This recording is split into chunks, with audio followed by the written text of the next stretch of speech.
If you tried to climb Mount Everest, beneath the shadow of the mountain, the highest point on Earth, rising 8,848 meters above sea level, a massive wall of rock and ice where even the clouds sometimes drift below you. Mount Everest lies deep within the heart of the Himalayas. The local people call it Sagarmatha, a name that means forehead of the sky. At the summit, the air contains only 1/3 of the oxygen found at sea level, which means every breath you take there never truly feels enough. Winds can reach over 160 kilometers per hour. Nighttime temperatures can fall to -40 degrees Celsius. And the most frightening truth of all, not everyone who climbs Everest comes back down. Some lose their way, some surrender to the cold, others stop only a few meters from the summit and never move again.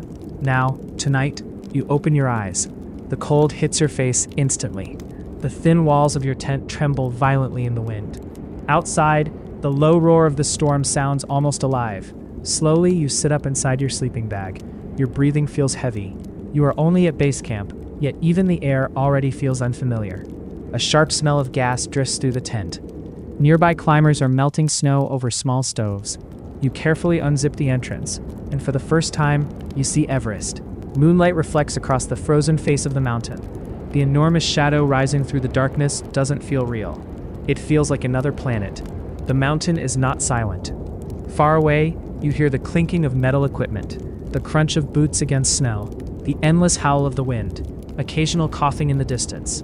Some climbers are already preparing for dawn, because on Everest, timing means survival. When the sun rises, the snow softens, the winds begin to change, and the risk of death grows higher. You pull on your gloves. Your fingers are already starting to go numb. The guide beside you looks into your eyes. "Are you ready?" he asks.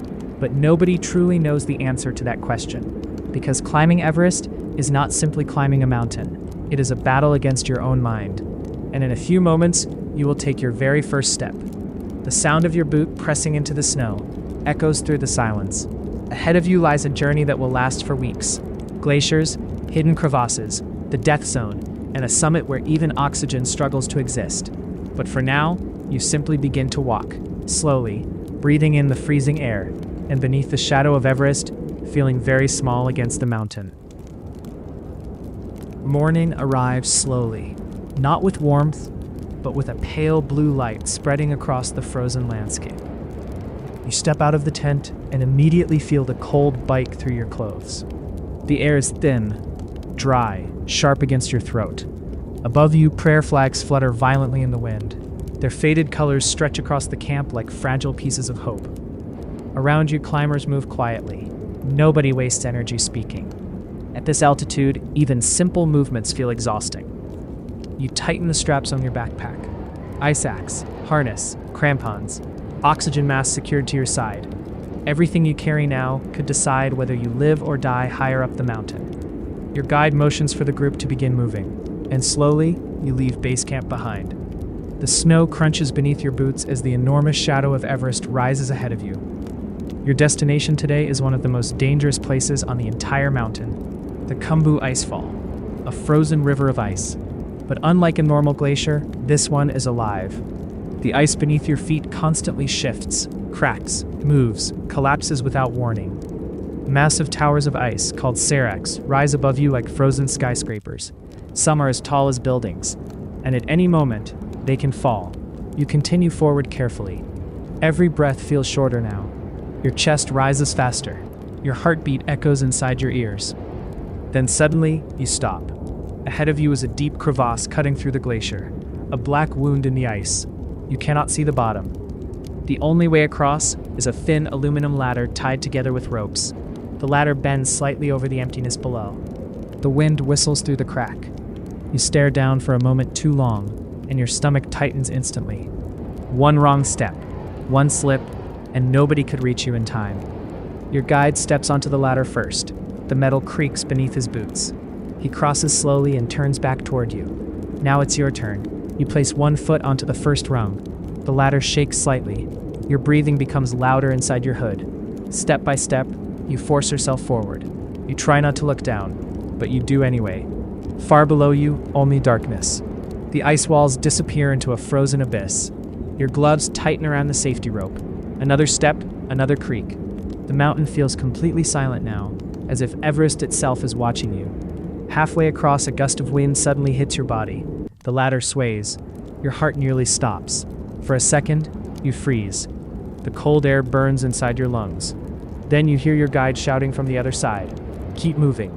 So you do, slowly, carefully, until finally, your boots touch solid ice again. You step off the ladder and exhale deeply. But there is no time to celebrate, because the Khumbu icefall stretches far beyond the horizon. More ladders, more unstable ice shifting beneath your feet. And somewhere high above, a deep cracking sound echoes through the mountain. The climbers around you immediately look up. Nobody speaks, because everyone knows what that sound means. Ice is moving. The cracking sound echoes across the glacier. For a few terrifying seconds, nobody moves. Then, somewhere high above, ice begins to fall.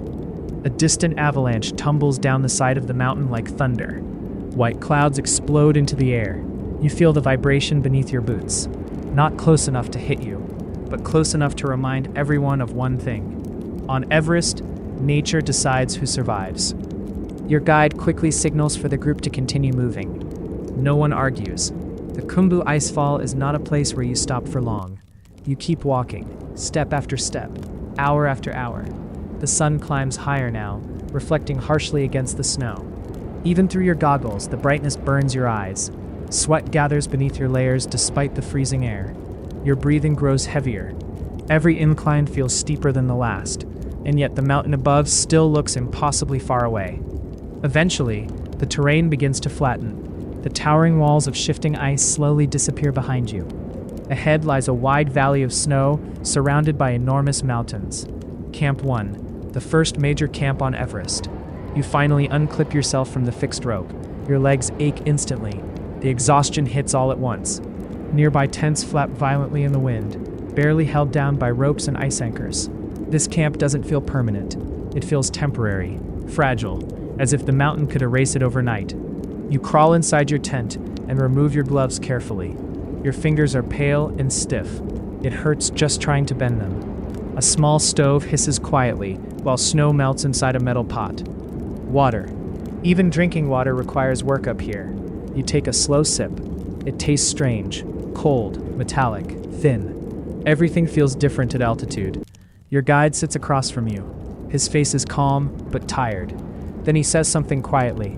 Tonight, your body starts changing. You look at him silently. At this height, he explains, your body is fighting for oxygen every second. And suddenly, you notice it. Your heart is racing even though you are sitting still. Your head feels slightly heavy, a dull pressure behind your eyes. Altitude sickness. The mountain has finally begun affecting you. Outside the tent, the wind grows louder. Night approaches quickly in the Himalayas. The temperature drops fast. Far outside, you hear climbers coughing into the darkness. Some sound weak, some sound terrified, because everyone here knows something dangerous. The higher you climb, the less your body belongs here.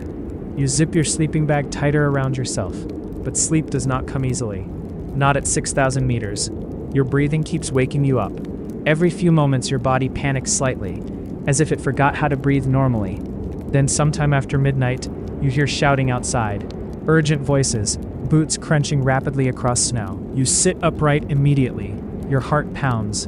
Another climber nearby has become sick, very sick. You hear the word descent, the most important word on Everest, because sometimes the only way to survive the mountain is to turn around. The night on Everest feels endless. Cold air slips through every layer of your clothing, while the wind rattles the tent outside. You barely sleep. Every few minutes, your body wakes suddenly, desperate for air.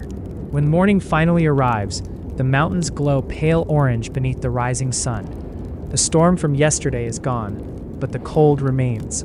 You slowly step outside Camp 1 and stare ahead. In front of you stretches the western Khum, a wide frozen valley hidden between giant mountains. Climbers call it the Valley of Silence, and the name feels perfect. There are no birds here, no trees, no sound except the wind and the crunch of snow beneath your boots. Your guide signals for the group to begin moving, so once again, you start walking. At first, the climb feels easier than the icefall. The ground is flatter now. but the higher sun begins reflecting off the snow from every direction. Soon the heat builds inside your heavy climbing suit. Sweat forms beneath your gloves, even while the air around you remains freezing. Your breathing grows slower and heavier. Step by step, the valley seems endless. The mountains surrounding you rise like giant walls of ice, and above everything, Everest watches silently. Hours pass. Your legs begin to ache. Your backpack feels heavier with every step. You stop for a moment and look up ahead.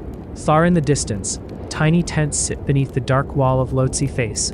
Camp 2, still far away. Your guide turns toward you. "This is where the mountain starts testing people," he says quietly. "Not with fear, not with storms, but with exhaustion." So you keep moving, one slow step at a time, breathing the thin, cold air, listening to the silence of Everest surround you. And somewhere deep inside, you begin realizing something. The summit is not the hardest part. Getting back down might be. The final climb begins in darkness. You leave Camp 4 just after midnight. Above 8,000 meters lies the death zone. Mount Everest is no longer simply a mountain here. It becomes something else. The air is so thin that every movement feels painful. Even breathing through the oxygen mask feels difficult. Step, breathe. Step, breathe. That becomes your entire world. The beam from your headlamp cuts through the freezing darkness ahead. Around you, small lights move slowly up the mountain. Other climbers, silent figures walking through the night like ghosts. The wind grows stronger as you climb higher. Snow blows across the ridge beneath your boots. Your fingers feel numb, despite the heavy gloves. Your legs burn with exhaustion, but you keep climbing, because the summit is finally close. Hours pass slowly. The sky begins turning dark blue behind the mountains, and then you reach the Hillary Step, one of the final obstacles before the summit. You pull yourself carefully over the frozen rock while the wind roars around you. Below you, the world disappears into clouds. Above you, only the summit remains. Your heartbeat pounds loudly inside your ears. Every breath sounds heavy inside the oxygen mask. And then finally, after days of climbing, you take the last step. The summit of Everest, 8,848 meters above the earth. For a moment, everything becomes quiet. The sky around you glows gold as the sun rises across the Himalayas. Massive mountain peaks stretch endlessly beyond the clouds. The world below looks impossibly far away. You stand at the highest point on Earth, not speaking, not moving, just breathing slowly in the freezing air. You made it. Against the cold, against the fear, against the mountain itself. But after only a few minutes, your guide touches your shoulder. It's time to go down, because Everest teaches every climber the same lesson. Reaching the summit is only half the journey. Surviving the descent is what truly matters. You take one final look across the horizon, at the endless clouds, at the rising sun, at the roof of the world. Then slowly, you turn around.